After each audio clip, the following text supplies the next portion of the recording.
Hi folks, welcome back to 6.1 video part 3. In this video, we're going to go over 2 more examples with graph transformations of sine. And so let's take a look at example 2. All right, example 2 says f of x equals sine of 2x plus 2 pi plus 1. And so we won't go into as much of a detail of which letters we see and like write out all the stuff we did for example 1, but we will sort of jump right to the important points here, okay? And that is that in this case, one thing that we always need to do before we do anything else is to factor this b out of the whole expression, okay?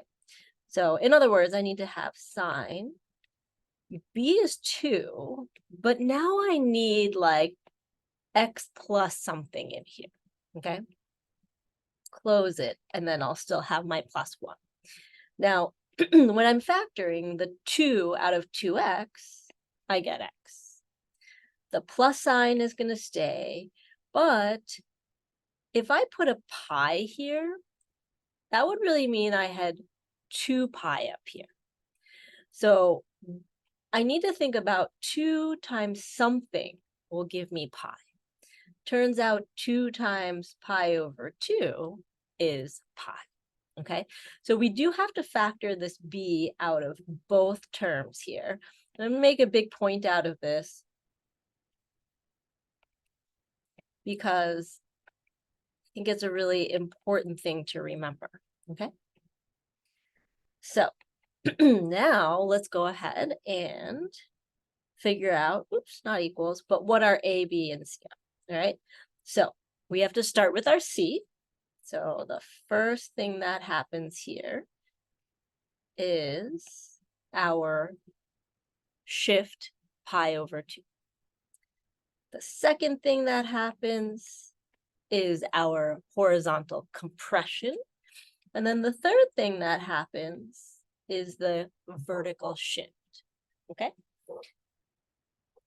All right, so we're going to start with our parent function, y equals sine x. And then we're going to go ahead and plot our graph for sine x. 0, 1, 0, -1, 0. And then again, it's odd, so -1, 0, 1, 0. And let's go ahead and connect them with a nice smooth curve. Whoop. And before we do anything else, we're going to go ahead and mark off our center point, okay? All right, so what comes next?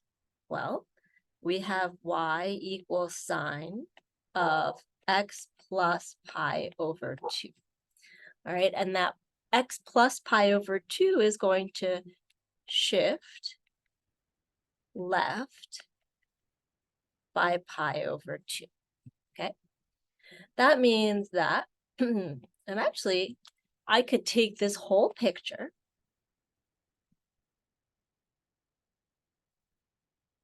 and just slide everything to the left, pi over 2, okay? So I know that's what it sort of looks like. I'm going to go ahead and undo that and actually just draw the points in, okay? So my center point is now here. This is my center point. From that center point, I follow the same patterns. We're going to 1, 0, -1, 0, 1. And then again, because it's odd, in the other direction, -1, 0, 1. And we can go ahead and connect this with a nice smooth curve.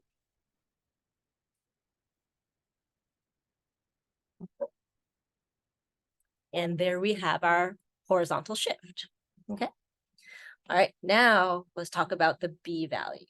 So our equation is y equals sine of 2 parentheses x plus pi over 2. And this 2 means that we're going to have a horizontal compression of 2.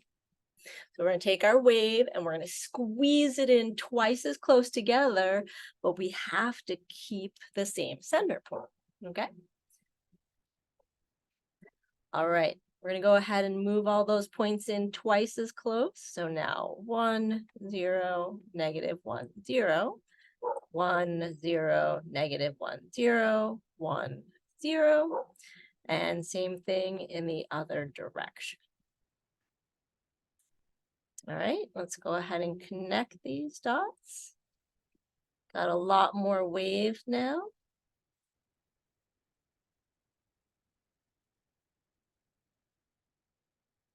All right, and so that is our horizontal compression of 2. All right, our third and final transformation is our vertical shift. We're going to move everything up 1 unit. All right, so vertical shift of 1. And that gives us y equals sine of 2 parentheses x plus pi over 2 plus 1.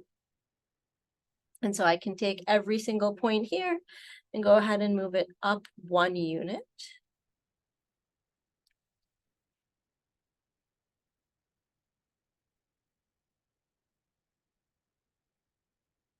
Same thing on the other side. And make sure I know where that center point is. All right, we got 1 wave, 2 waves, half a wave, 1 wave, another half a wave. All right, so let's get this all on 1 page for us right here.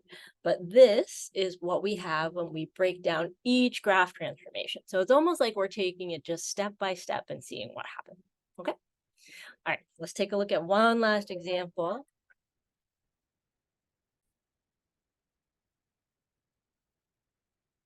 All right, let's take a look at example number 3. So in this one, I noticed that b is 1, so I don't have to worry about factoring anything. But I think it's still a good idea to think about what the transformations are and what order they happen, okay? So first things first, we've got a horizontal shift. Second, we've got a vertical stretch and a reflection together at the same time. And then last but not least, we have a vertical shift, all right? Now, same parent function as before, y equals sine x. So 0, 1, 0, negative 1, 0, and odd in the other direction. And we can connect those with a nice smooth curve and mark that center point, okay? Please mark your center point so that I know that you know where things are going, okay? All right, we're gonna go with a shift to the right pi this time. All right, you're welcome to just use arrows if you don't want to write it, but please make sure it's clear. Y equals sine of x minus pi. And so let me show you again what that is gonna look like. If I were to just copy this picture, right, and paste it here, it would be like I was just moving this over to pi, okay? So I'm just taking the whole picture, sliding it over. But let's go ahead and draw those in just so we make sure we know how to do that. All right, so there's that center point, and then the rest of it follows that path. Okay. So now I've got a down and then up and down, down and then up and down. All right. So there's my horizontal shift. Next step, we have to write 2 things. We have to say vertical stretch of 3 and a reflection across the x-axis, all right? So, oops, vertical stretch of 3 and reflection over the x-axis, all right? So y equals -3 sine of x minus pi, right? That -3 actually does two things at the same time. The way we can think about it with our graph is we're going to take each of these y values, all right, all the nice ones that we have. We're going to go ahead and multiply them by -3, right? So any of them that are 0 are actually just going to stay 0, right? Because, oops, that's not where it goes. Because anything, if I have 0 times a different number, it's just going to be 0. But all the ones that are 1 are now going to be either 3 or -3, right? So I've got this one will be down at -3, this one will be at +3, -3, +3, all right? And now when I connect them, hopefully we can see that we've got,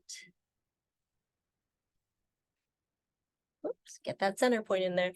Make sure that we've got that reflection and we've stretched it out vertically, okay?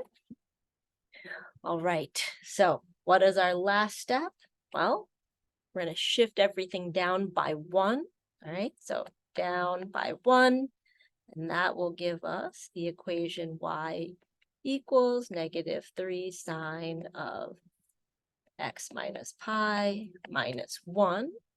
And so I can take every point that I've graphed here and shift that down by 1. Oops.